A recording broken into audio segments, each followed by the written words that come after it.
guess it would be funny if they heard the first part of the joke. Yeah. And that's why the Autobots won. I mean, that's why I knew the And that Autobots is, would win. Yeah. is I, this like the aristocrats? what's that? The aristocrats. Have you heard that joke? The aristocrats. Tell me the joke. Tell me the joke. I don't know it, but it's so fucking funny. I can't explain it, but you have to look up the aristocrats comedian, and it is hilarious. Let me see if I can look it up and see if it's still the aristocrats. Gilbert Gottfried, right? I can't. Yes. It's I think it's hilarious. I don't know if it's gonna stand up to the test of time, but back then it was kind of funny. A bit of trivia: Sarah Silverman once told a version of the joke that caused someone to threaten to sue her. I gotta find this joke now. Hey, Autumn, what's up? I gotta find this joke now. You're gonna get me. Yeah. So let's check the joke out later. I'm telling you, it's hilarious. Like when you get into it and when they get into it, woo! Like I didn't expect it to be so crazy, but it's been a long time since I've heard it, so I don't know if it stands the test of time. It probably doesn't. A lot of stuff that we remember when we critically analyze it doesn't really. But we can't. So what I say is we can't judge something by the period it was created in, but at the same time, we should still look back and think on it critically. I think so. I think that's right. Yeah. Because it pays to look back and see the things we were laughing at back then, which we shouldn't have been laughing at, so that we understand within our own selves that hey, this is not right. It's unfortunate because that it makes things like Buffy the Vampire Slayer, which is my favorite all-time show. That's a great show. I have to look at it. It is a great show, but the guy who wrote it, Joss Whedon, who is brilliant, is also his feminism has not stood the test of time. Everything that we found out after the show ended about the way he treated the girls and women of the show is horrible. He purported to be a feminist, and everything about him says no, he was not. He wrote this beautiful feminist story, Buffy the Vampire Slayer, in all its glory, but behind the scenes, like he couldn't be around what's her name, Michelle Trachtenberg, alone in a room. They had to always have somebody in a room with him, with her. Did she feel unsafe? Did she feel unsafe around him, or did he request to have somebody with him in the room? No. People made sure to stay in the room with her. Whether she never requested it. I don't think. I think everybody else, though, understanding what they went through, made the choice, and probably the smart choice, to have someone in the room with him and Michelle Trachtenberg. She was just too young, and we just, it's too bad. Like, and all the stories that come out about all the women members of the Buffy cast are, kind of sad. Like even Allison they pitted all the women. Allison and Sarah Michelle were pitted against each other. They pitted them against each other, like who's supposed to be the best, who should get the most screen time. Like what should be this, what should be that. Apparently they did not have a close relationship. Off screen. They just had a working relationship. Yeah. I wonder how that is now. I mean, they haven't worked together since, so maybe they haven't worked in forever. Yeah, but the thing is, you never see when they had the 25th anniversary Buffy get together, or the 20th anniversary. I think they all got together, and Sarah was there. But her and Allison didn't really interact all that much. It was mainly Allison, Tara, whatever Tara's name. I can't remember Tara's name. Tara and Wolf guy. What's his name? Oz. They were talking like they set them up in a threesome, like Tara, Willow, and Oz, which would Yeah, have been yeah. a great. The dark side of Buffy, yeah. Oh, Chris, the dark side of Buffy is crazy. It's sad. It's sad what they did to Cordelia. It's sad how they treated all the women on that show. Well, Like Nicholas Brendon played and Xander. I remember. Oh, go ahead. Yeah, he passed. Yeah, And so unfortunately, did Michelle. So yeah, did Michelle. he passed. Yeah. Hmm. So yeah, Nicholas Brennan had heart disease. That's what he passed from. Um, Michelle Trachtenberg, I don't know what Liver. she passed from. It was complications from a liver cancer. transplant. Right. Okay. Yeah. Both too young. 39. Yeah. Our age or my. Nicholas is my age. Michelle's younger Michelle than me. is. Michelle's younger. Yeah.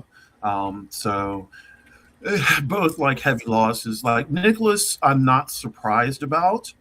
To be completely honest. Dawn, Michelle, yeah, I'm surprised. Yeah, well, I mean, cancer. Yeah, Truth to Power, what's up? Hey, Chris. But let's pop into what we're going to talk about today. So today is just a freestyle, y'all. If y'all want questions, if y'all have anything in the comment section, go ahead, drop it in. I'll be checking in from time to time. Yeah, let's do it, Serge. Let's do it. All right. Well, let's talk about your team first. I wanted to bring something light into the conversation to start. We got into Buffy, and both of us kind of had some things to add to that. But so Arsenal right now has 2 remaining games left in the Premier League, and 1 Champions League final to play against Paris Saint-Germain. And Paris Saint-Germain. Yeah, so I think you said you don't have any hope for Arsenal against PSG, but I think Arsenal will beat PSG. No. I didn't say that. I do think they're going to beat PSG. I just think it's going to be hard because PSG is going to be more fresh. Yeah, that's true. Right. That's true. Right. I'll give you some of the keys. They will have more time to recuperate. Mm-hmm. They have more. Okay. Oh, go ahead and complete that sentence because I want to. They have more. They have more healthy players, I think, too. They have more healthy players. That's exactly what it is. Yeah, mm-hmm. They have more healthy players. And that always helps. In a one-off game, it's not like best of 2. Mm-hmm. It's a game for all the marbles, as it were. So we're, I'm hoping for the best. We have the team to do it. I think we have the best team in the world right now. We in the Champions League, we haven't lost a game yet. We're the only team who hasn't lost a game yet. So if we win the Champions League, that means we will have gone straight to the Champions League without losing a game. And as Thierry Henry said at that point, if we win the Champions League and if we win the Premier League, what did he say? He didn't say the Invincibles. He said he used another word, and it was even more powerful than the Invincibles. So Thierry Henry, yeah. What did he say? The Invincibles from I can't remember let's see. What word did Henri use? I can't spell Henri use to describe the Unforgettables.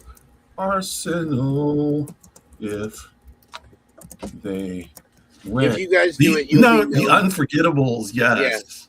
Yeah. Yes. He said, if you guys do it, you'll be known as the Unforgettables. We were the Invincibles. Go and get that. I like Thierry. Yes. And that, Thierry Henry, who could not? Thierry Henry is probably my third favorite player, I think. up in the top 5 for sure. Like I have all maybe top 10. Like he's going to be up in my top 5. But like Arsenal, I think they can do it, and I think they will become the team that's known as the Unforgettables. And I certainly hope so. You know, that is that would be so joyful for me. Oh yeah. Go Gunners! Yes, Well, yes. another Truth to thing. power. I watched Buffy for a while. Yeah, yeah, but I Buffy was one of my shows back in the day. That was a great show. So as I was mentioning earlier, the remaining games that Arsenal has in Premier League are against Burnley at on the road and Crystal Palace at home. Um, that's interesting. I feel like Crystal Palace is going to be their toughest matchup. But as you and I were talking about it earlier, you think Crystal Palace might have an incentive to lose that game because of some payout. So Mm-hmm. Crystal Palace has an incentive to, yes, to not to lose, yes, to lose the game, or to mathematically figure out how Arsenal can win the league. What happens is if Arsenal wins the league, then because Eze, who was from Crystal Palace, was sold to Arsenal this Mm-hmm. season, from Crystal Palace. Uh, Crystal Palace will get a $10 million payout, or a 10 million euro payout, Mm-hmm. for Eze, because Eze won the Premiership with Yeah, Arsenal. So that gives Crystal Palace another kitty, like some more money to spend on another player. That would be perfect. It would be perfect for them to end the season with $10 million or 10 million euro, and it would be perfect for Arsenal to win the championship and yeah, the and the Premiership and and then see yeah, they'll tickle as their a kitty. Yeah, did you miss it? yeah, they'll take all their kitty. Tickle and take. Yeah, tickle and take. Got to get that kitty. Oh yeah, get that kitty. Hey Joe, hey Third. Uh, but yeah, so no, I mean, really, we're hoping that. I'm hoping that. To me, the real trip up is going to be Burnley. Mm-hmm. Crystal Palace, I think, will work itself out, but I think Burnley is going to be the problem. Um, Mm-hmm. we tend like we tend to rise to the occasion with great teams, but play a little bit lower down with the lower teams. And Burnley is they're big and burly. They're not like Arsenal where they like dribble through you and Yeah, make sweet passes, connections. They're more like throw the ball in physical. the air and like Yeah, jump up. Yeah, physical. Yeah, yeah, yeah. And while Arsenal can be physical, we have nimble players, that finesse. weave and juke, yeah, Yeah, and finesse. So, um, they have that certain our je ne poor sais little quoi. players, Yeah, I shouldn't send in je ne sais quoi. Yes, and so I'm hoping that Saka will be there and be playing at his best because he's yeah. not had a great season. No. But and Eze, I hope Eze plays at his best. Like if all of our players play at their best, we'll win, no problem. Well, you brought up one name Agile that. is a good word. Yeah, you Go brought ahead, up one name that I was about to bring up in their key matchup against PSG, Bukayo Saka. So Bukayo. yeah, so this guy right here, he's gonna have to step it up against Nuno Mendes and basically. I mean, that was against. Yeah, Nuno Mendes. I was trying to think of the guy's name on PSG, the left back. Um, Yeah. he has to contain Mendes, or else this is going to be dangerous. And he's basically the Well, guy who starts their attack. Like he's the one who moves the ball forward for them. that is so. The main problem is going to be, yes, Bukayo Saka, but not necessarily Bukayo Saka, but the person on our team behind Bukayo Saka. So the defensive line, and Yeah, yeah, that defender used to be Ben White, but Ben White busted his knee and will not be available for the rest of the season. yeah, yeah. So the That'll be person tough. that might be coming in is going to be Tamayasu, Japanese, tall, really good player, but not at the same stature as Ben White. Mm-hmm. So We don't know exactly who's going to slot back there, but that is going to be the problem. You're right. That side, and they're going to constantly work on that side, which Yeah, yeah. means Bukayo Saka does need to like provide some defensive help. I do Um, feel like uh, PSG is going to try to neutralize Odegaard too. I have a hard time with Odegaard. Really, I don't think Odegaard is not having the best season ever, and I don't think he should be the captain anymore. I think Declan Rice should be captain or Bukayo Saka. Mm-hmm. One of those two. I think, and to be completely honest, I think we should offload Odegaard in the off season and possibly pick up somebody else.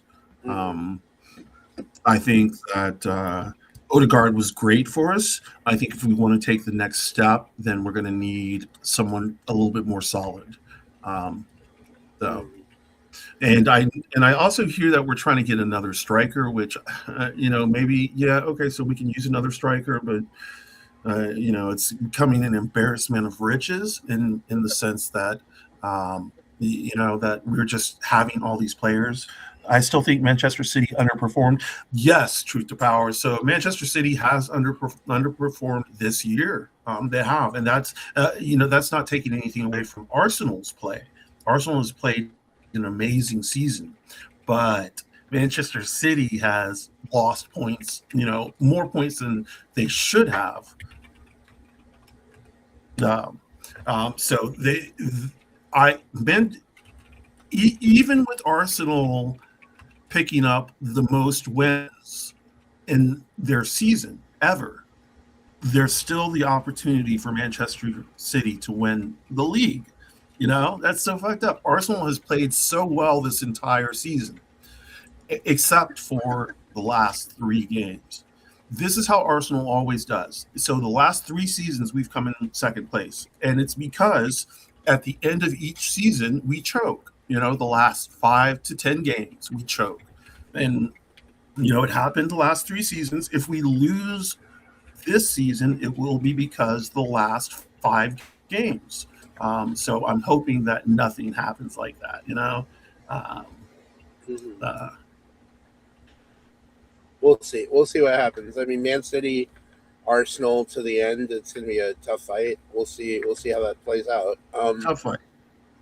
Mhm. No, we've got 2 more weeks. So that's it. 2 more games, 2 more weeks. The last game of the season is on the 24th. I think that's a Saturday. And then then 5 days after that, Mhm. 5 days after that is the Champions League final against PSG. PSG. PSG. But yeah, so that'll be at 12 o'clock p.m. and I will be watching that, of course. I was going to say 2 more players to watch for that in that PSG game is Gabriel and Declan Rice. Yes, Declan Rice is one of my favorite Arsenal players. He basically moves the team Mhm. forward and back. He's the anchor. But we've got a solid defense with Timber. Um, uh, Gabriel also in defense. Gabriel Margulies, or however you say his last name, or his Gabriel from Magalhaes. I think it's Brazil. Magalhaes. So we've got a solid team. Mhm. What's that? I think it's Yeah, Magalhaes. Margulies. Yeah, we've Yeah, got a solid Magalhaes. team. From top to back, we've got a solid team. So now, does Manchester City have a solid team? Yes, yes. But they've always had a solid team. And you've got to look at it like this: Manchester City has big money behind them. Mhm. Big money. That doesn't always prove to be a winner, but it is for them. They've built a solid foundation. So is Arsenal, by the way. But I remember when Manchester City. Anybody in here remember when Manchester City won their first championship recently with Sergio Aguero? When Mhm. the announcer was like, "Aguero, it had to be, it had to Could be." be, If y'all yeah. remember that shit. Ooh. Mhm. Oh man, it brings chills to me because I can still remember it. I was watching that game, and it just whew, I was It's like, yeah, they were flying the trophy to Manchester United. They had to turn that motherfucking trophy around, re-engrave it with Manchester City's name on it, because they thought for sure Man United had won. But no, it was Manchester City. It was City. City turned City blue. Mm-hmm. Sky blue, not Chelsea blue. No, Chelsea blue. Let's no, sky blue. I am not. So, to be completely honest, I am not a Chelsea fan. I do want Chelsea to win. Arsenal and Chelsea are rivals. We're main rivals. I mean, one of the main rivals. Our main rival is Tottenham, and we're hoping Tottenham actually just goes down all the way. They're almost in they're going to be in the championship next year if they aren't careful. Relegation, relegated. Yeah, I think they're 1 point above the relegation zone right now.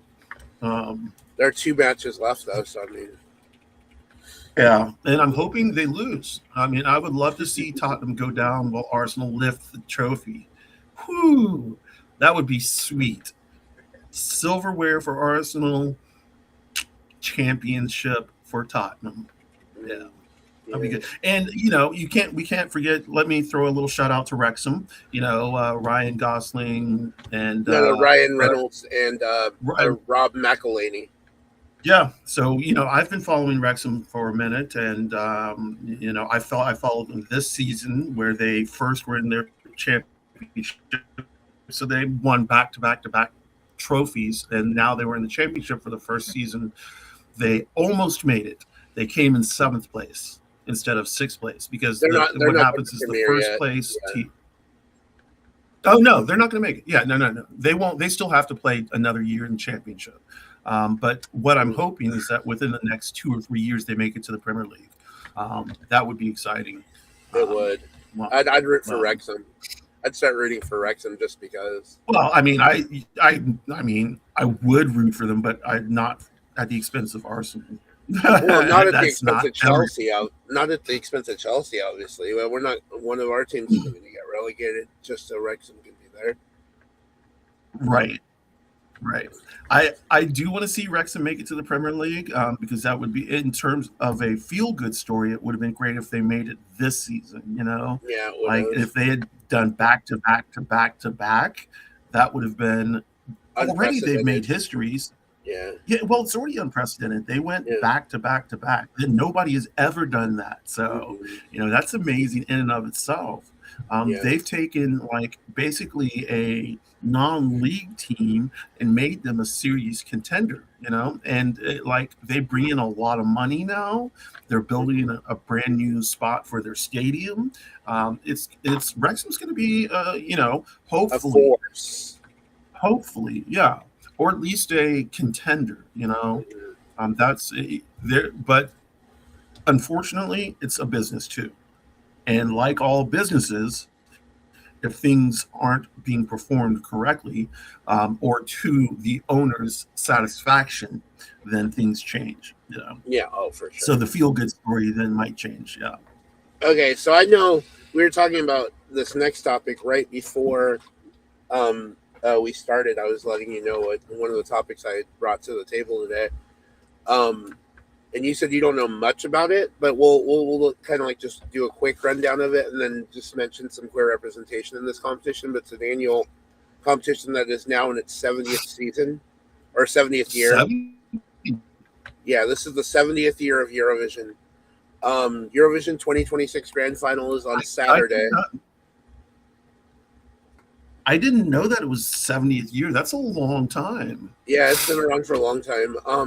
And I just wanted to give a quick rundown of the running order of the contestants this year. There are 25 in the grand final.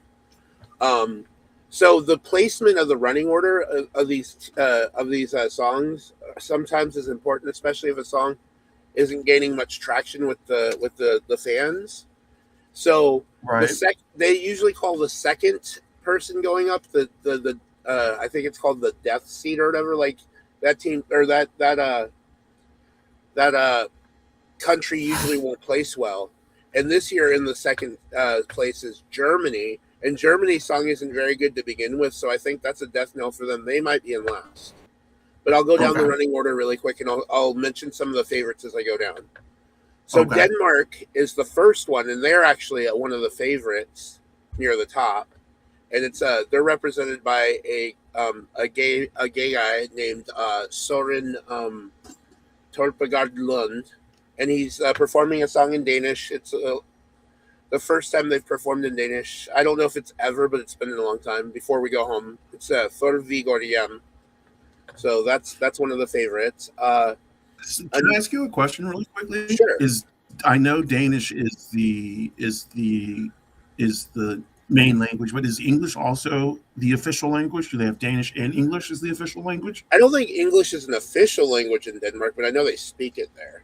A lot of people The speak reason it. why I was wondering is because I was wondering why they never sung in Danish before. Like, why is this their first time singing Well, in because Danish? And it's a political thing. So in Eurovision, the songs that get recognized usually the most are the English songs.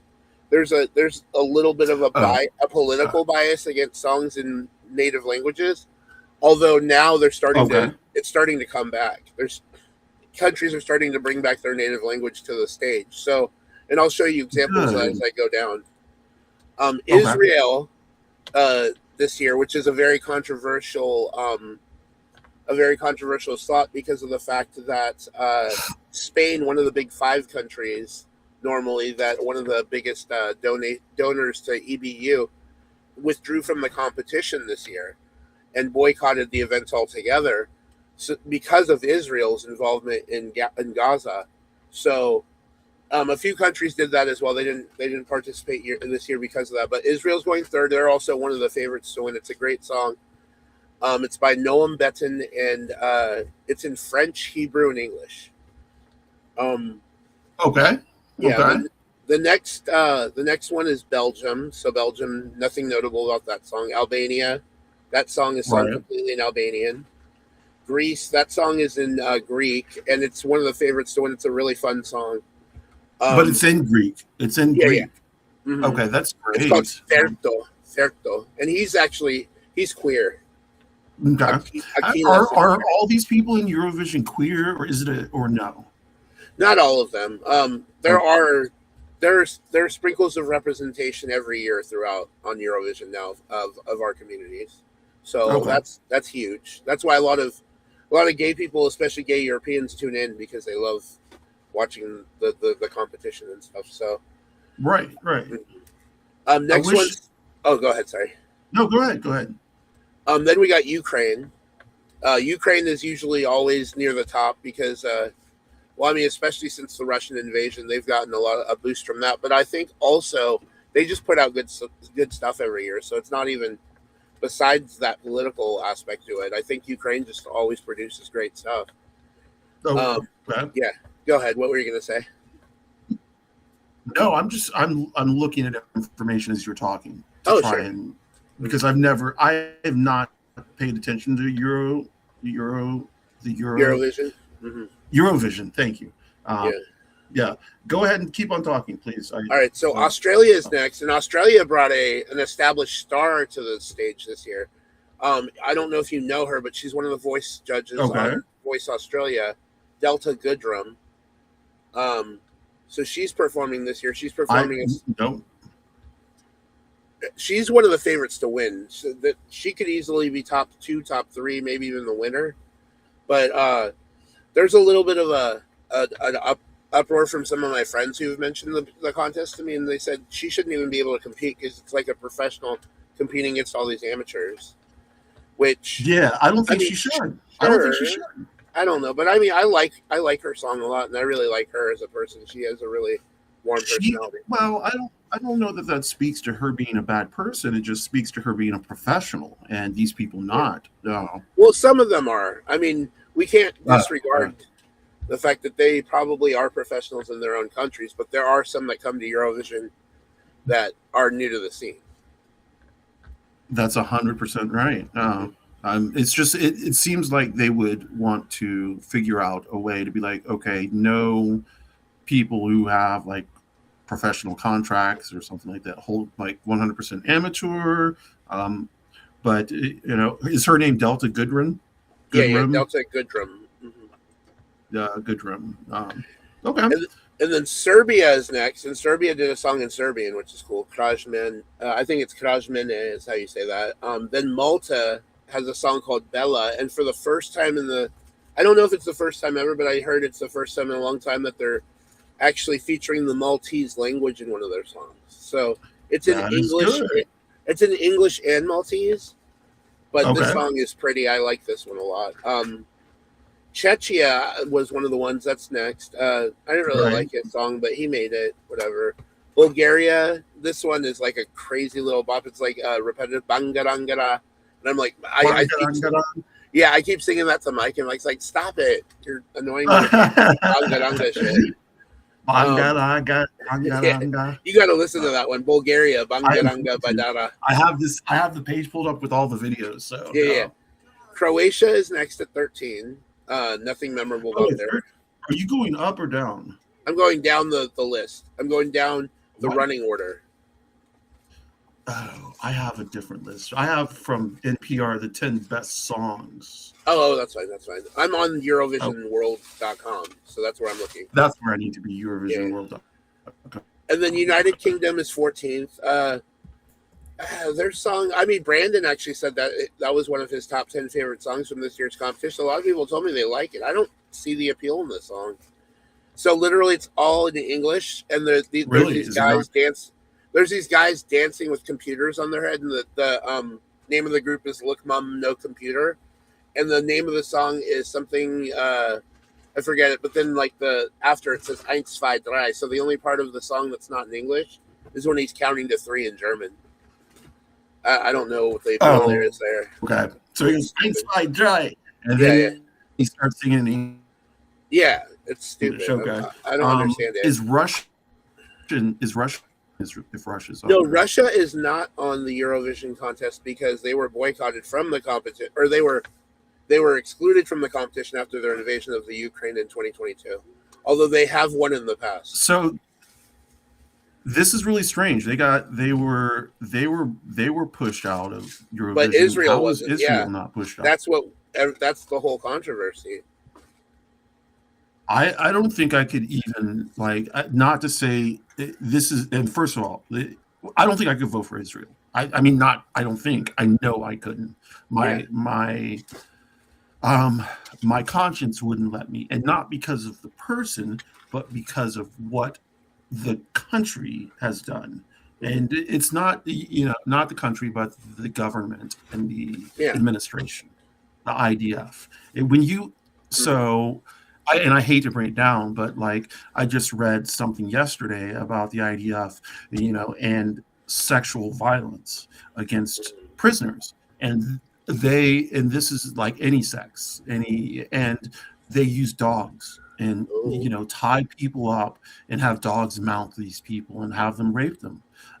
So I cannot stand by and there's no way I could support Israel in this at all. No. I can't imagine. I don't understand how they could allow Israel to be in this. It's the same thing with the World Cup. I don't know. It's just that's what a lot of us are thinking right now. And the thing is that there is a huge bias against Israel, but there's also a huge bias for Israel. So there are. This year, I looked at the odds makers, and I was looking at which country they project to win the audience vote this year for the songs, and they actually think that Israel is going to win the audience vote. Although the judges' vote is probably going to go to Australia. So it's a combination of the two. It's 50.3% judges and 49.7% audience. I think that's how the split is. I can't remember exactly. I want to know what criteria the judges are using. I guess they're using, this is a competition only, and we're going to disregard the genocide that is happened and continues to happen. Mm-hmm. The fact that can go along is surprising to me.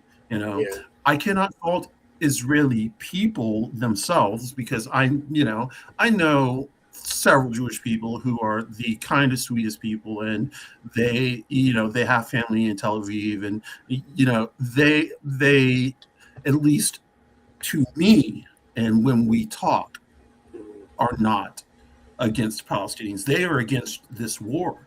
Against This Bibi and his genocide. administration. Yeah. Yes, against this genocide. So, you know, the people that I talk to are not like, yay, Israel genocide.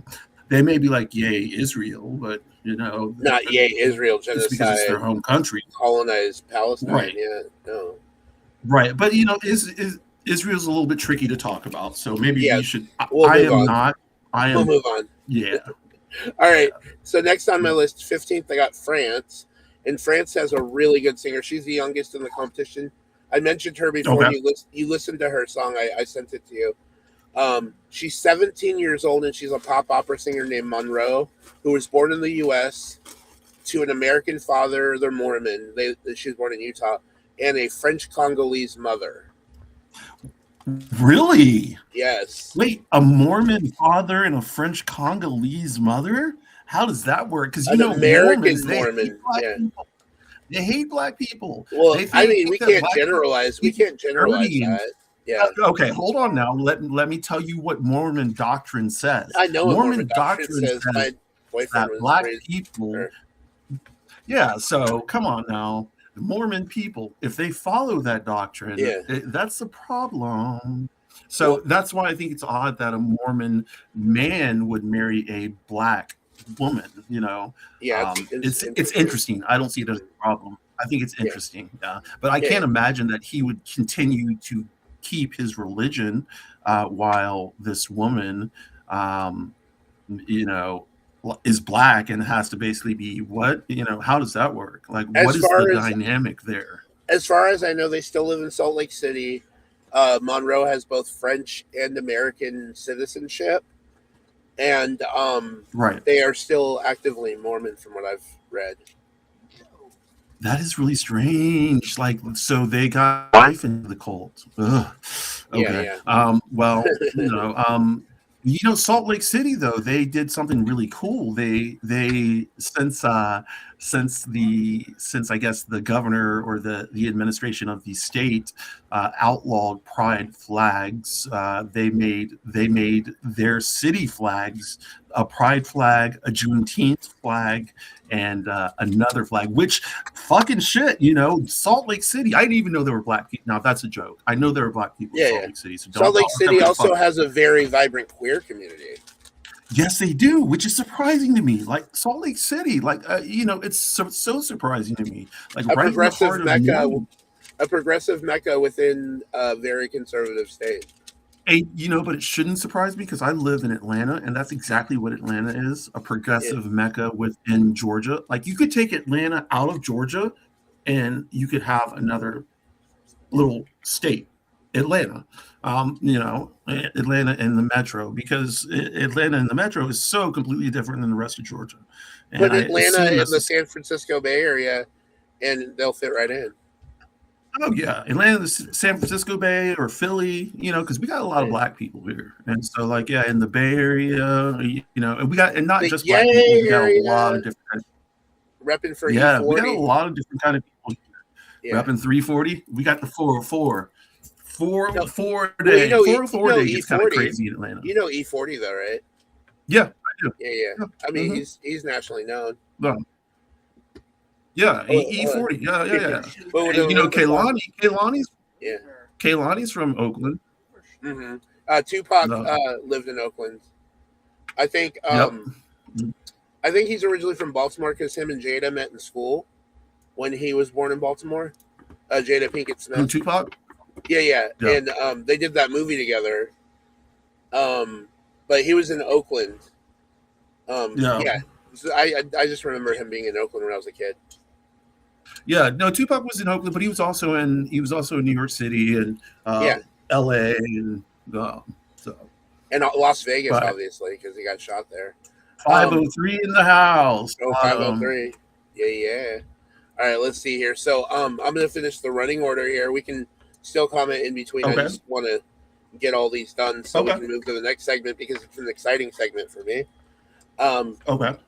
Moldova was a surprise for me. I mean, I knew they'd qualify, but this song is actually pretty catchy. They have a song called Viva Moldova, And Viva Moldova. I joked that was like their version of Lithuania when they sent in "We Are the Winners of Eurovision" back in like 2006, and Okay. so I feel like this is a self promotion for the country, and that's fine. That's Well, cool. yeah, that's actually pretty cool, especially with like Moldova. Nobody like I'm not really checking for Moldova, so What's the capital? Do you know the capital of Moldova? No. Chisinau. I don't even I've never seen that word before, so I don't know how you would spell it. Chisinau. I think that's how you pronounce it. Chisinau. Yeah. Chisinau. Okay. Cool. Thank you. Yeah, that's interesting. Yep. All right, Finland's Okay. up next, and this is actually the odds-on favorite to win the whole competition. There's a lady playing like the violin in the background, and the guy just sings so operatically, so powerfully. And they got robbed like 2 or 3 years ago with Kadia, who sang "Cha Cha Cha Cha Cha Cha Cha Cha Cha." That won the public vote by an overwhelming amount, but they gave the winner to Sweden, and she was actually a 2-time winner of Eurovision now after that win. Hold on. So how does this work? Is it like our presidency where you can win the popular vote and still not win the election? Yeah. So what happens is, like I said, it's a 50-50 split between the audience vote and the judges vote. Right. Yeah. So the judges are basically from each representative country, and they go off of how the public and their no, they don't go off the public. They go off of their what rating they give the actual song, what they think, how good they think the song is, and the most you can get on one country is 12 points. So 12 points.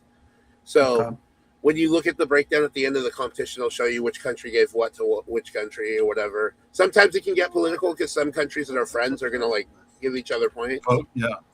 Like the Nordic countries, the Balkans. Yeah. Do they? What is the official language of the event? English, I believe. I do want to say I'd be surprised if it's not French. Yeah. Well, there's some French in there too, because I know this year the competition is in Austria, which is the host country. The reason why they're hosting is because JJ, an Austrian Filipino guy, won last year. And I'm so proud of a half white, half Filipino guy winning Eurovision in Asian heritage. Well, no, yeah, last year was an Asian Heritage Month too. But nice. Yeah, and I'm like, oh my god, he's Filipino. I didn't even know that. Like, I saw him and he was darker, and I was like, wait, is he Austrian, or is he like from somewhere else? And I looked it up. He's gay, and he's from the Philippines, and he's half white. And I'm like, oh, what? I dated a Filipina. Can I say it's Filipina, right? Yeah, Filipina. Yeah, Filipina is a woman. I dated a woman from Philippines. She's beautiful. She is still beautiful. And did you say mahal kita? Did you say mahal kita? No, I did not. I said hello. We lived on an army base together, and we dated for like years. You said "Kumusta"? No, I said hello. No, hello. In English. I know. Yeah, I know. I have one really bad, and I hope nobody understands what I'm saying here. Gustong kayong pekpek mo. Gustong kayong pekpek mo. No. Nasty. I want to eat your pussy. Oh, how is that in Filipino? Yeah. Okay. I'm Filipino, so I mean. Yeah. No, I mean it could have been in another language. Nobody was like. Mike, wait, you heard him audibly say "ew" in the background when I said it, because he already knew what I said. Has Mike never dated a woman? No. Well, I mean, okay. I guess you could technically say he dated his best friend, but they were like, it was a non-sexual relationship. Yeah. Okay. All right. Up next is Poland. I'm not really a huge fan of the song, and it's in English, so whatever. Lithuania. They, for some reason, Lithuanian, I think there is Spanish in it too, because the song's called Solo Quiero Más. Lithuania they sing in Spanish? Well, I mean, yeah, any country can sing in any language. So some of these countries have like a mix. Okay. Yeah. I didn't know that. Yeah. And then Sweden. Sweden song Felicia, My System. It's so good. That's one of the favorites to win too. Let's see. Cyprus. The girl's really pretty. She can't really sing. Have a good day. Thanks for coming in. What's that? Cyprus. The girl can't really sing. but she's pretty, so that's why she got in. I mean, I already knew that Joy. was going to happen. Right, right. Italy's next, and Italy is singing entirely in Italian, and the guy is Good. really good. He has a really emotional voice, and he's got really good tone, so he could do well They too. should sing in Italian. Yeah, They should. Italian's a Nor- beautiful language. Norway's singing in English, but they're singing a song called "Yeah Yeah Yeah." I mean, the guy was cute, shirtless, or whatever, and I saw his nipples, but like, I don't know. That song isn't really appealing to me this year. That sounds yeah. I don't Yeah, know. yeah, yeah, yeah, yeah, yeah, yeah, yeah. I want to just pinch your nipples. Romania has a song called "Choke Me." It's like a metal pop song, and this girl Okay. is so. Oh my god, you got to hear this one. This reminds me of Bambi Thug back in. Bambi Thug is non-binary, by the way, and Right. Right. she had or Hey. they had competed back in. I think it was 2023, 2024, one of those. But they placed well. They placed sixth. But she did like a metal song that's really fun, and this reminds me of that. And this one could be a dark horse for the top 10. I really there's something about this Romanian song I really like. It's in English, obviously, but it's called "Choke Me," and I'm just like, oh my god. I like songs like that. Come on. Yeah. Come And then through. Okay. yeah. And then 25, the last one in the order is the host country, Austria. I don't think Okay. Austria's song would have qualified for the grand final had they not been an automatic qualifier this year. I No, just don't no. like the song. It's called Tanshine, which is basically a dance permit, and it's by this guy named Cosmo. Who, oh my god, he's so beautiful, but I don't know. I don't like his song. Let It's me. something. I thought I saw Austria pop up on here. There's Yeah. France. Yeah, France is Austria, good. because the event that they're at is the Wiener Stadthalle in Wien or Right. Vienna. Yeah. Wien. Yeah. Yeah, Wien. yeah, yeah. Wien. Wien. It's Wien. Wien. Yeah. Is it W-I-N? No, V-I-N. W-I-E-N. Yeah, Vienna. Wien. Vienna. Well, in English it's Vienna. Wien. No, no. So it's Wien. In German it's Wien. Yeah, The W in is German pronounced it's like a Wien. right, a V, and Yeah. the V is pronounced like a W, because my ex-girlfriend, lived in a little village in outside of Stuttgart, Oh, and Stuttgart. she calls it a village because it's so cute. That is Yeah, cute. outside of Stuttgart. Okay. So I was thinking of doing the Asian American segment my right now ex-girlfriend. No.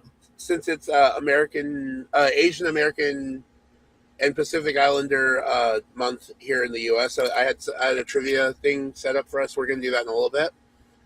But first, I want to go to our fuck, marry, swipe Okay. lefts. So today I did genderqueer, non-binary, and gender fluid people.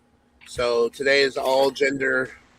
We're going non-binary, gender fluid, and that's what I decided on today because I really want to. Okay, so I Highlight can some make of these. one, but You can make one quick, But 'cause I I'm can make- sure.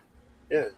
yeah, let's keep on talking. You go ahead. Let me first of all pull up some gender queer non-binary people, because I know that I actually had a list and I used it, but I used it with someone else. Okay.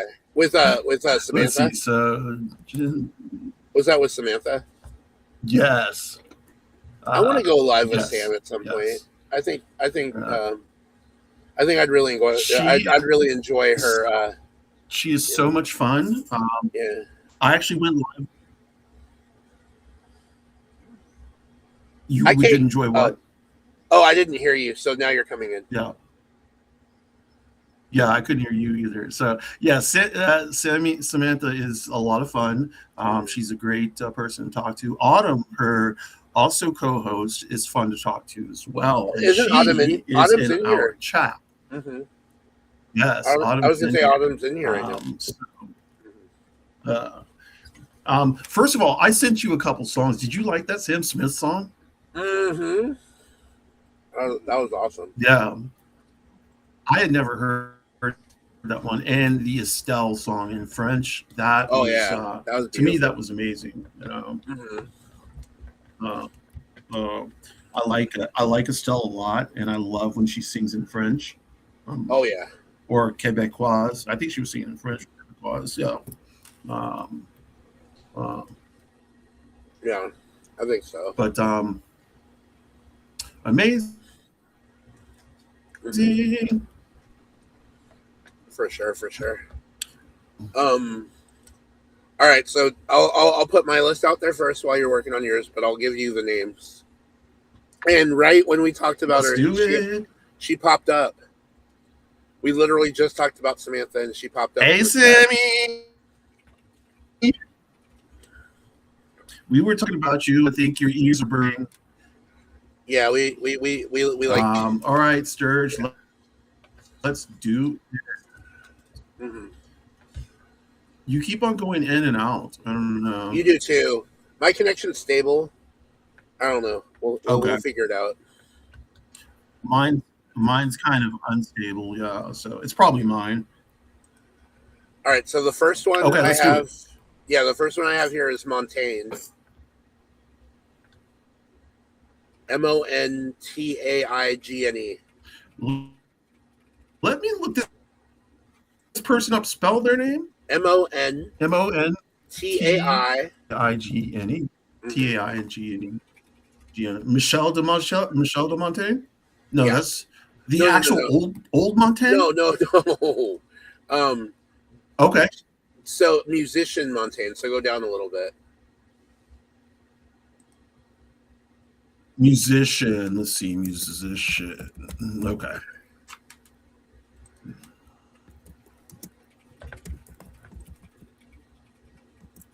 Let's see who this person looks like. I saw Montaigne. Okay. Lachlan Okay. Watson. Lachlan. Spell Lachlan's name because I know this person. LACHLAN.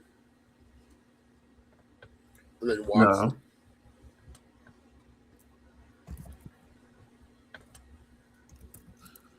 I don't know Watson. Watson. Why do I not know this person? Watson. Through Lachlan Watson. Okay. And then Ryan. Okay. And the next person? Ryan Simpkins. Ryan. RyanSimpkins. Mm-hmm. Simpkins. Ryan Simpkins. Okay. I made this hard.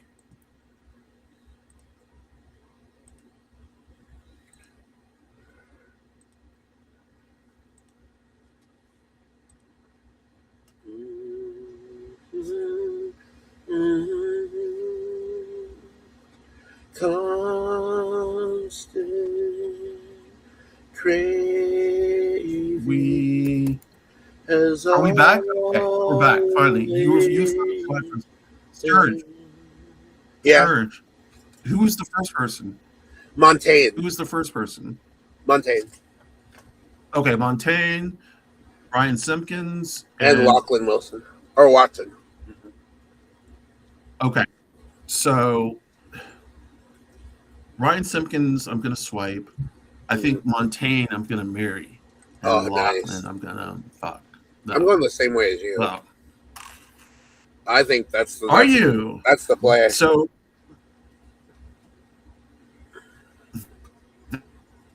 that was kind of a hard one though, because I didn't know any of these people. They are all very pretty. And same. They are all very pretty, handsome. I didn't say they were the same. They looked close enough to the same for me to be like, okay. No, kind of look the same. Very handsome, very pretty, very dashing. However you want to say, they look great. Yeah. All three of them. Oh yeah. That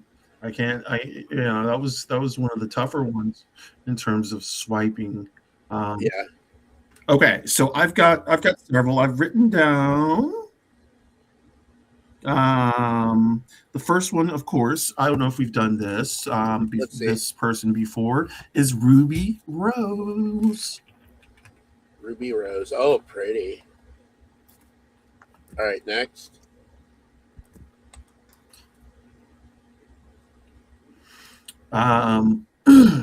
The next person is, of course, our dear Elliot Page.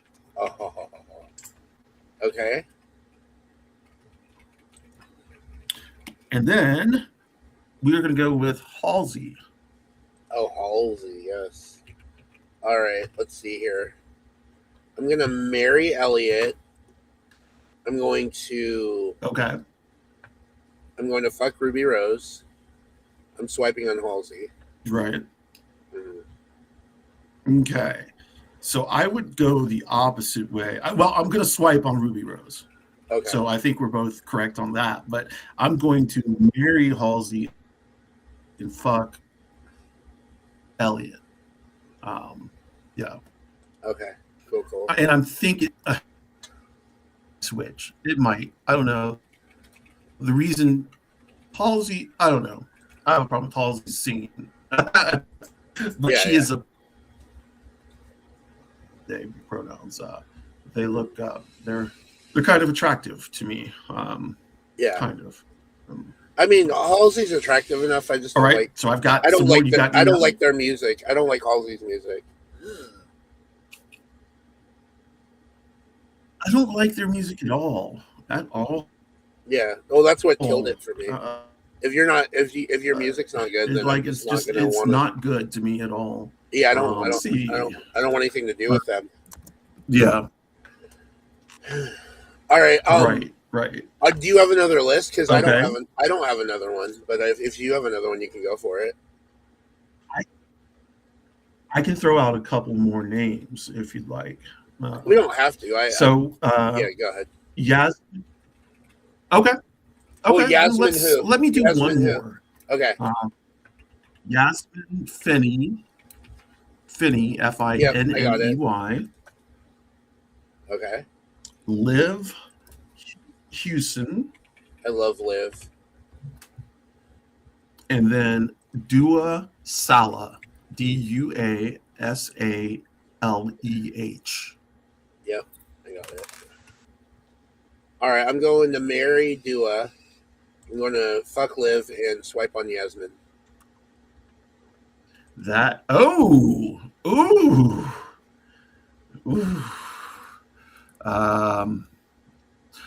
So that's hard for me. Like, I'm probably going to marry Dua. I think I'm going to fuck Yasmin and swipe on the other. You don't like the ginger? I do like gingers. I like the other two better. Well, no, okay, so here's my thing with Liv. So she's in Yellow Jackets, if you've watched the show already.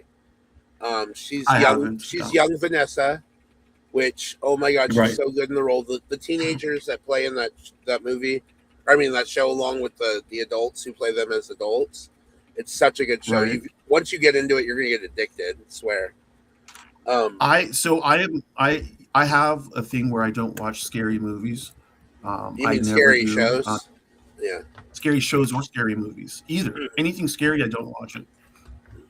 Even if it's like critically acclaimed. Even if it's like Yellow Jackets. Uh-huh. Yeah, even if it's critically acclaimed, even if it's like Yellow Jackets. I haven't seen Sinners yet because of that. I'm a little nervous. I want to watch Sinners. Yeah, so you haven't seen Sinners yet? I thought you would have watched Sinners. No, it's on my wish list. Okay.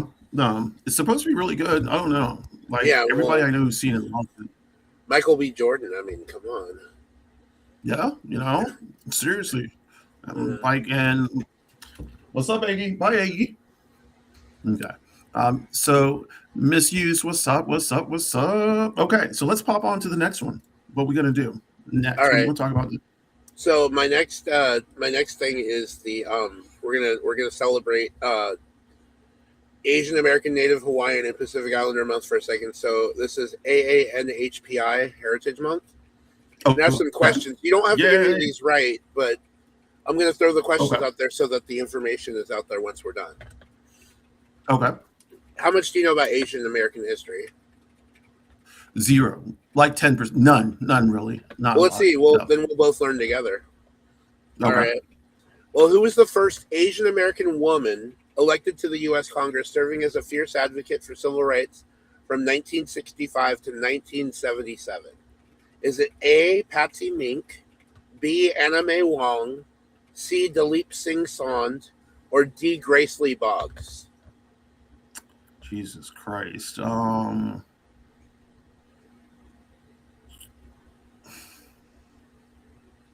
don't know. Like maybe my guess would either be D or yeah, probably D.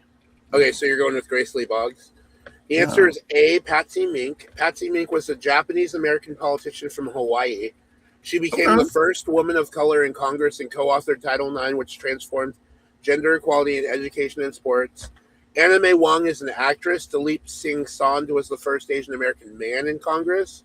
And Okay. Grace Lee Boggs, the D answer that you selected, was a philosopher / activist. Oh, okay. That is interesting. Thank you for bringing that. This is a great topic, y'all. Everybody in Yeah. the comments, this is a great fucking topic, but it needs to be more information brought to light about this. Misuse guessed it right. Misuse guessed it right. Misuse, awesome. Let's Yeah, go. Let's yeah. go. All right, next question.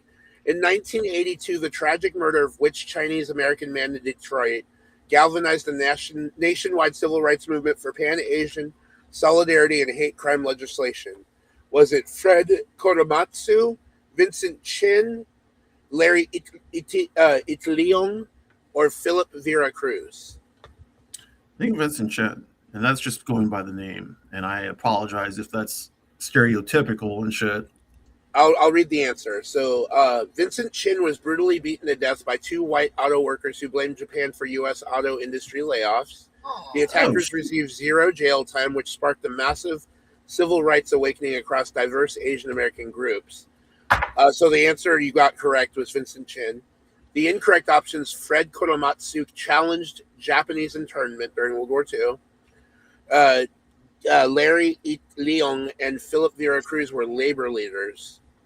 Okay. I like that you did pick real people and not make up people. It just goes to show once again that marginalized people need to stick together. I understand that like, and this is why we had civil rights. Okay, great information. Thank you. Yeah, for sure. All right, next. So I have. Let's see how many questions I have. Only 10. Okay.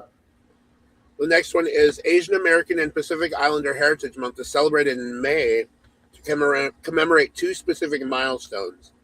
One is the driving of the Golden Spike, finalizing the Transcontinental Railroad built largely by Chinese laborers. What is the other event that brought this to be celebrated in May? Was it the arrival of the first Japanese immigrants to the U.S. in May 1843, the founding of Honolulu, Hawaii in May 1850, the signing of the Luce Cellar Act in May 1946, or the birth of Dalip Singh Sond in May 1899? I think it's going to be him. Yeah. So you think it's D? Yeah, I think it's him. He's the activist. Uh-huh. Yeah. Well, okay, so right here it says it's actually A. Okay. It was to commemorate the first Japanese immigrants to the U.S. in 1843 in May. It was chosen internationally by Congress to anchor the 2 historic events: the arrival of the first recorded Japanese immigrant and the completion of the railroad in 1869. The other dates do not align with the historical reasoning behind Congress passing the Heritage Month bill. Okay. All right. So it's the spike and the what? The arrival of the the first Japanese people. Mm-hmm. Right. Okay. Which legendary labor activist co-founded the United Farm Workers alongside Cesar Chavez, leading the historic 1965 Delano grape strike on behalf of Filipino American workers? Was it Larry Itliong, Yuri Kochiyama, Corky Lee, or George Ariyoshi? Corky Lee? So the answer here is Larry Itliong. He led the Agricultural Workers Organizing Committee, which initiated the Delano grape strike. He convinced Cesar Chavez, mostly American union, to join them, creating a massive unified labor front. Yuri Kochiyama was a human rights activist close with Malcolm X. Corky Lee was a Okay. photographer, and George Ariyoshi was the first Asian American governor. Okay. You might get this next one Great because this is arts, culture, and media. information. This is arts, culture, and media now. So if you've watched some of the stuff Okay. that features Asian, okay, well, I'll go to it. Number 5. Who became the first Asian American woman to win the Academy Award for Best Actress for her performance in the 2022 film Everything Everywhere All at Once? Was it A. Michelle Yeoh, B. Aquafina, Yes. C. Constance Yes. Wu, or D. Sandra Oh? Which one? No. Which one did you say? Hold on. Everything all at once.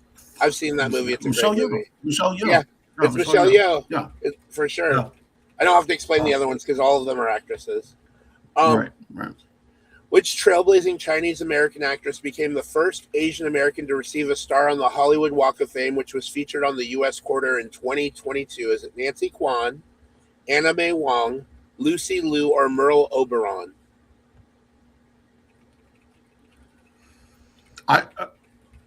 Anime. That is from Ghost. The Lucy Liu shit. Let's see. So the answer is Anna May Wong. She overcame severe Anime Hollywood. Wong? Severe Hollywood racism and stereotyping in the 1920s and 1930s to achieve international stardom. Her legacy was honored on the U.S. currency as part of the American Women Quarters program. The other are iconic actresses from later generations. Okay, so I thought Anime Wong. I got that wrong. Along those lines, what was the question of that one again? Tell me that one again that you just asked. Which Chinese American actress became the first Asian American to receive a star on the Hollywood Walk of Fame?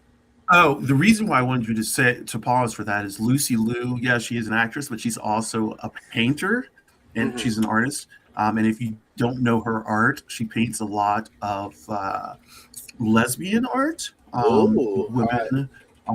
Yeah, she paints not under the name Lucy Liu. She paints under another name.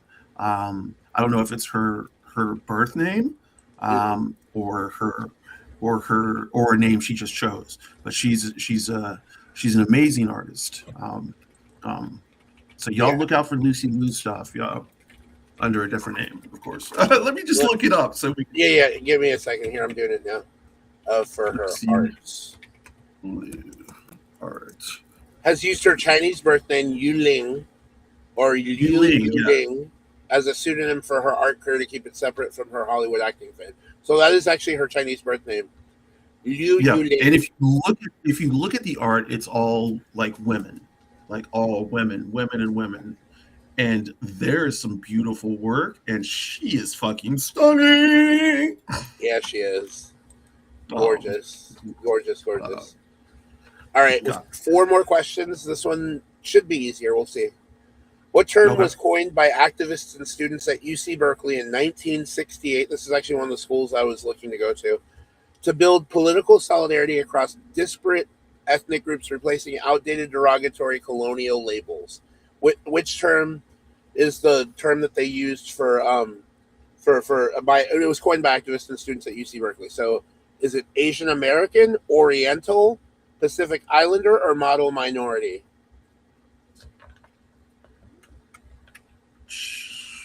So it's the term they came up with. Model minority. No, it's Asian American. Pacific Islander. No, Asian American. Yeah, we're all Asian American. There are Pacific Islanders within Asian American, but Asian American, that's the term. The others are either the outdated models they fought against or modern editions.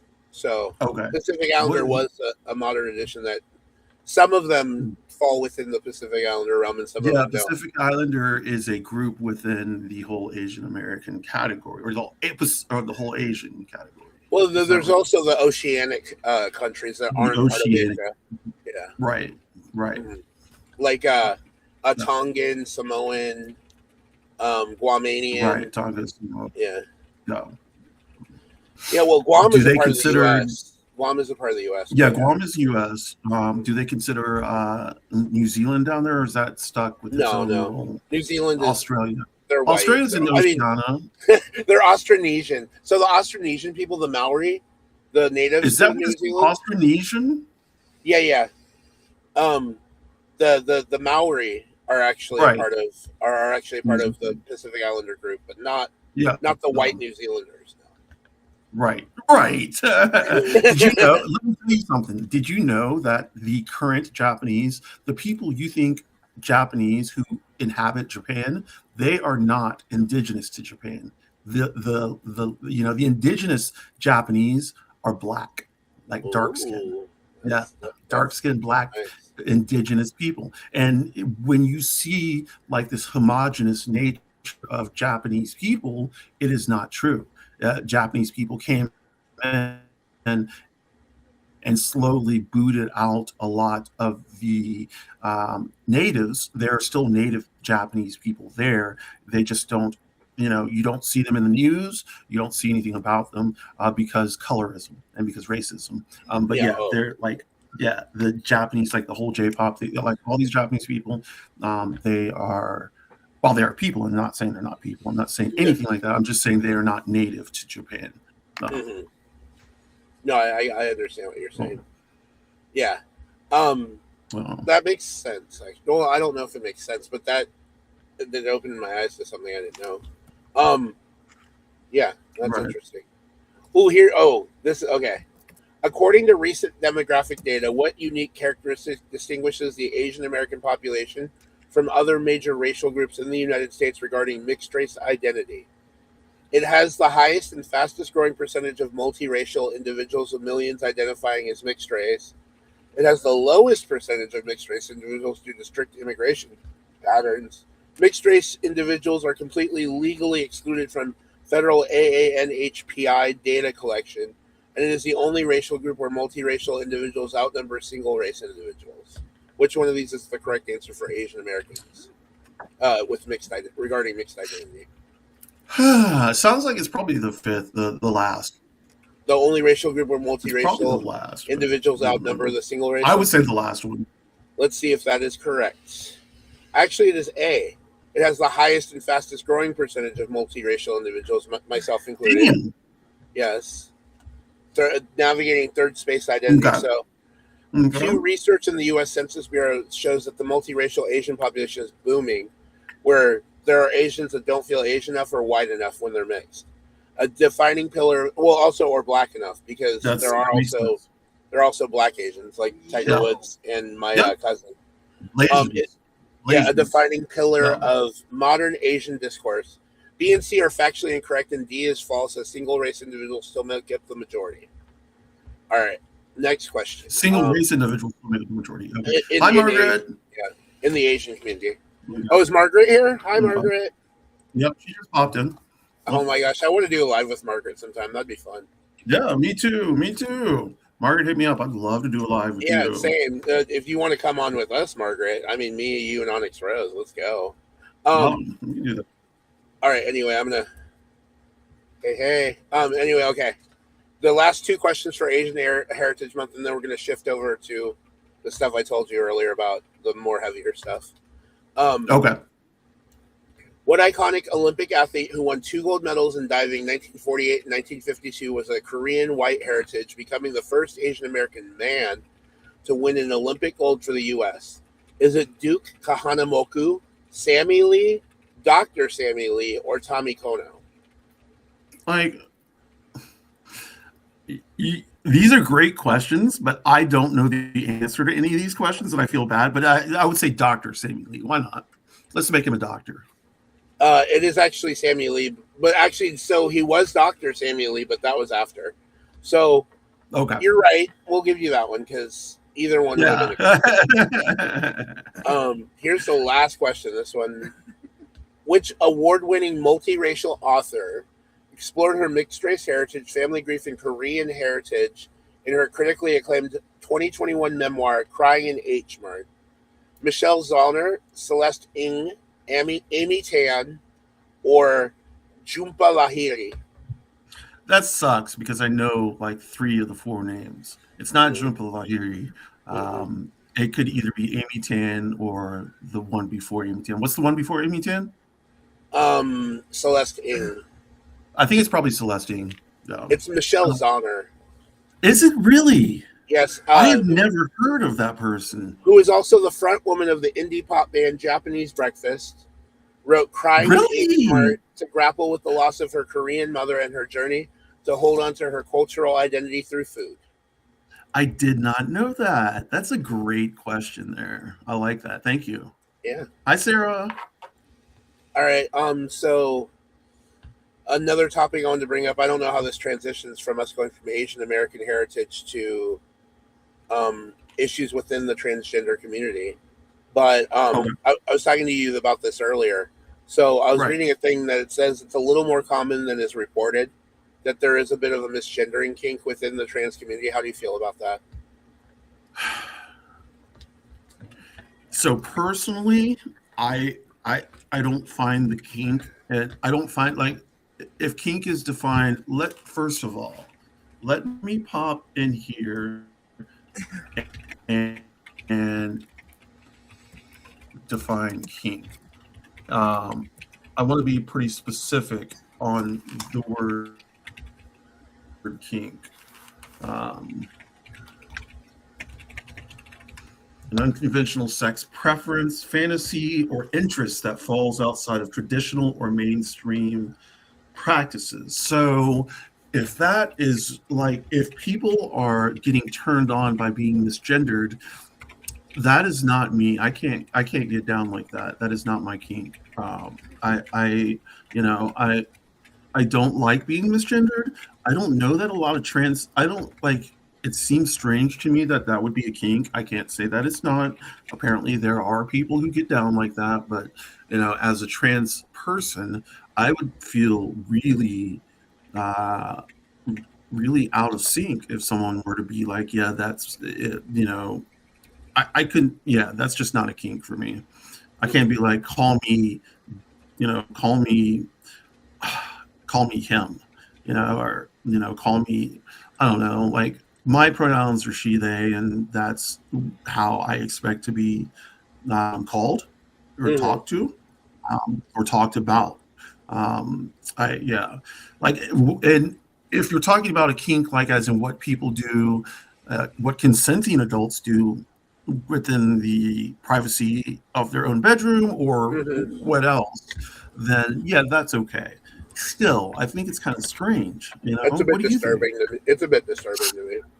It seems like it's really strange to have a kink to where it, like you said, like internal transphobia. Mm-hmm. That's got to be a big part of it. Like you've got to be so like have like so like ashamed or disgusted or pained within yourself, so that you are allowing these people to basically demean you. And demeaning. Okay, so fine. But like this, I don't know. I don't Yeah, know. it's a I bit. can't get It's a bit of a yeah. I can't get into it either. Now I have some the questions about intersectionality. okay. So, as a trans black queer woman in the South, what hidden barriers do you find would bar you from employment or make it much harder for you to find that within the workplace? So I'm non-binary, and the when I came out as a binary trans woman.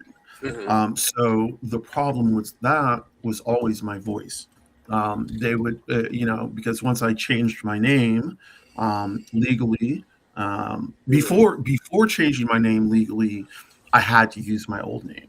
Ooh. I would be like, yeah. So that was kind of rough, and I had just started transitioning, and so I was transitioning. And then I started using an intermediary name, like a stopgap name. That name was Soso, like So Death. Oh yeah, yeah. Yeah, Or like the so I went on karaoke with last night, her birthday. there we go. Yeah, Yeah, yeah. yeah, yeah, yeah, yeah. The French So lady. that was my intermediary That's name, so and cool. uh, so I forgot the question, but what was the question about? The what have you seen within employment opportunities? What has limited you Thank being you. all this Thank you. intersectionality with black being non-binary, being Right. a trans woman, and living in the South. Yeah, so I combined all that. Okay. Yeah. Okay. So say so when I came out as a binary trans woman. I was working at Comcast, believe it or not. Oh, okay. Um, yeah, it sucked. And then I started working at a bookstore. And all the while I was using, like, when I started working at the bookstore, I used the name Soso. Mm. And I was transitioning socially. So I left the bookstore. I have bipolar disorder, so I had issues, like I had episodes, and just a lot of sickness and shit like that. So when I finally started working again, um, I had already changed my name and I was already in a transition.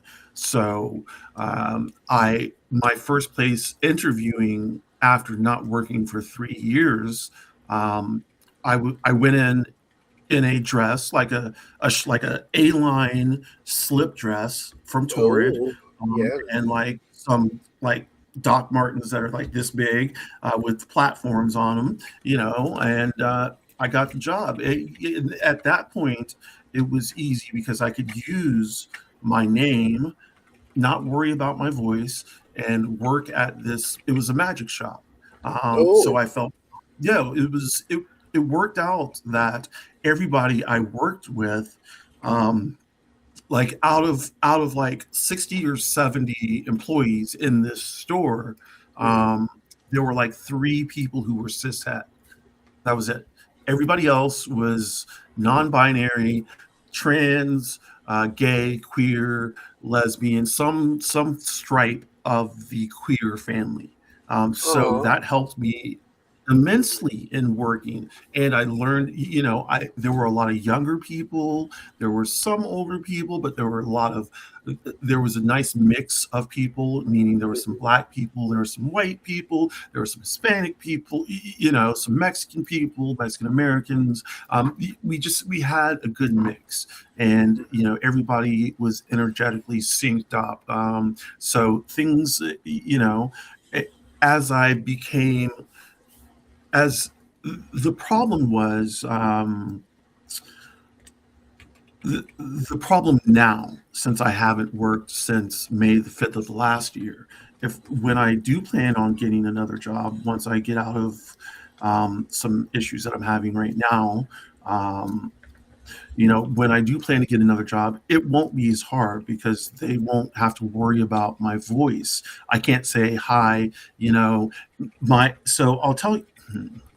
I won't tell you my legal name, but my legal name it sounds very feminine. OnyxRose sounds non-binary. Um, Mhm. my legal name is a feminine name. Um, so my legal first name. Yeah, and We don't need the dead name. yeah, we're not going to say that name. But using that name and hearing my voice would be a disconnect. So even if I were to work at something like a call center, then it would be like, "Hi, my name is blank. Thank you for calling," and they would be like, "You are what's your name again?" As it is. Whenever I get medications, whenever I have to talk to doctors' offices that don't know me or people that don't know me, they do a double take. "Oh, your name is what?" "No, I need to speak to this person." And I'm like, "Well, I am this person. I just have a deep, sexy voice." I always have to say that. I always have to say, I've got a deep, sexy voice. My name is this, but yeah, it is me. So in that respect, I will always have to say this to people. I will Well, you have always a be, voice. You have a voice for radio and TV. Like, it's I do. I know beautiful. Like, this. it's so Thank amazing. you. Like you, Thank you. every And time I hear so you talk, yeah, I I, appreciate it. I was actually on a radio. I had a radio show. I had two radio shows. I would love to be on radio again, but do something like voiceovers or anything. yeah, But I last year I was considering having vocal cord surgery to raise my voice a little bit. I was no, I was really uncomfortable with my voice for years. yeah, It was a source of dysphoria for me. The mhm, fact that I felt like a woman and I had this deep voice, and I was like, this, I need to fix this. And I've done voice training, and, for a while my voice was okay, but, then I stopped. And then I started thinking about it. And I'm like, okay, I'm a trans person. Um, this is my voice. So this is a trans voice. I don't need to train it. I don't need to make it sound any different than it is. Respectfully, people can go and choke on it. If they can't, seriously, if they can't take my voice, that's fine. Yeah. And that is how I've had to look at it. I've had to internalize that, though. That was the hard part in the beginning. Is it was a lot of almost self-hate for my voice, or hate for my voice, and wishing it could be like trans people's voices who had worked on them, trans femme and trans women, who had worked and had vocal cord surgery, and their voice sounded cis. And I had to divorce myself from that thinking. I am not cis. I don't want to be cis. I am trans, and you can tell I'm trans. I'm not trying to say I'm not. So, no. I was gonna say there's a story that you reminded me of when you were talking. I don't know if I should share it though because it's really kind of embarrassing. Okay. Maybe. Well, okay. So back in the day, I was younger and I was testing out how high I could get with my speaking voice. And back Right. when I was a little younger, I mean, my voice is mid range now, I think, but like back in the day, it was like higher, like Right. almost what they would consider feminine. Right. So I tested this out on a dating line, one of those like the ones you call. And I got a Right. cis het male on the line. He started jerking it to me on the phone, and Yeah, nice. I was just continuing to talk. I was just like, "Oh, you're so sexy, baby," and like See, I it's just good you can pull your voice up like that. I can try and do it, but I can't really stay up, so I can go down, yeah, and yeah. then I can go like this and say, But hi, how are you anyway, I doing? waited till he said he was ready to finish, so he's about to come, right? You're like, hi. I was like, "Hey, dude, you just jacked off to a guy," and hung up. I probably scarred that boy for life. He was like, "Am I gay?" Well, you never know. You might have helped him out. I mean, I definitely helped him out. Yes, you did. Helped him out to have a happy ending. But yeah, like there, when we start talking about intersections, then I also have to bring in like the one of the major intersections in my life is my wife, my partner.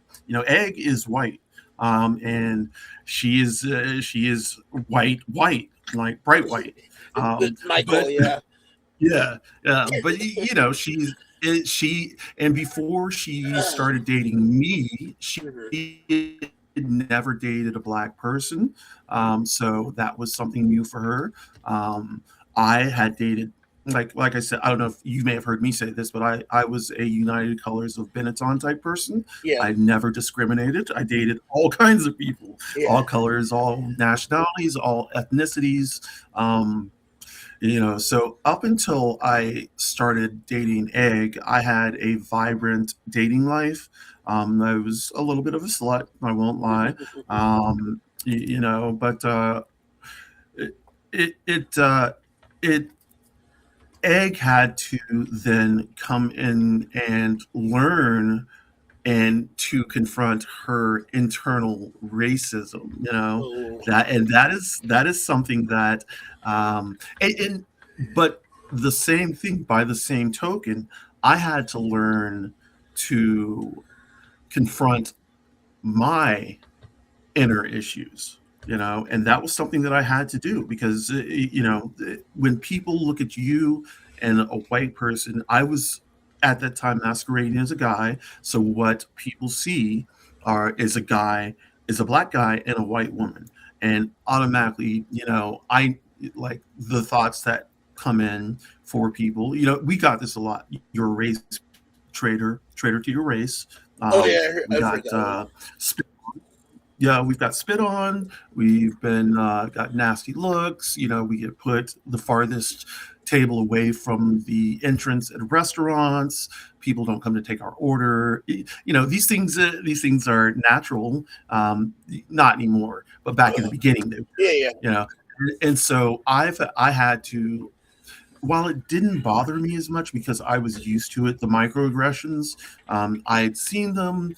I had to work my way back. Like instead of just being like, okay, these are microaggressions, I'm used to them, I'm going to accept them. I now am like, no, I don't accept them. And I am going to say what I feel, and I am going to be unapologetically black. And that is necessary for people to see. An unapologetically black trans person taking up space where that is okay. So one of the things that I like about being on Wendy's show is that I am the only black person. Oh, what happened to Sturge? Sturge is gone. What? I'm around. I'm around OnyxRose. Okay. I'm starting to shiver and convulse. I'm gonna have to lay down, but I'm gonna stay on the live with you. I just need to get down because lay down, Sturge. Lay down. Okay, hold on. No, we're gonna keep going. No, Sturge. Sturge, it's an hour. It's an hour and 30 minutes in. What we're gonna do right now, my friend, is we're gonna close this right now. And yeah, no, we're gonna close this today because I've got to get going anyway. Okay. I'm sorry for your pain, my friend. I'm sorry.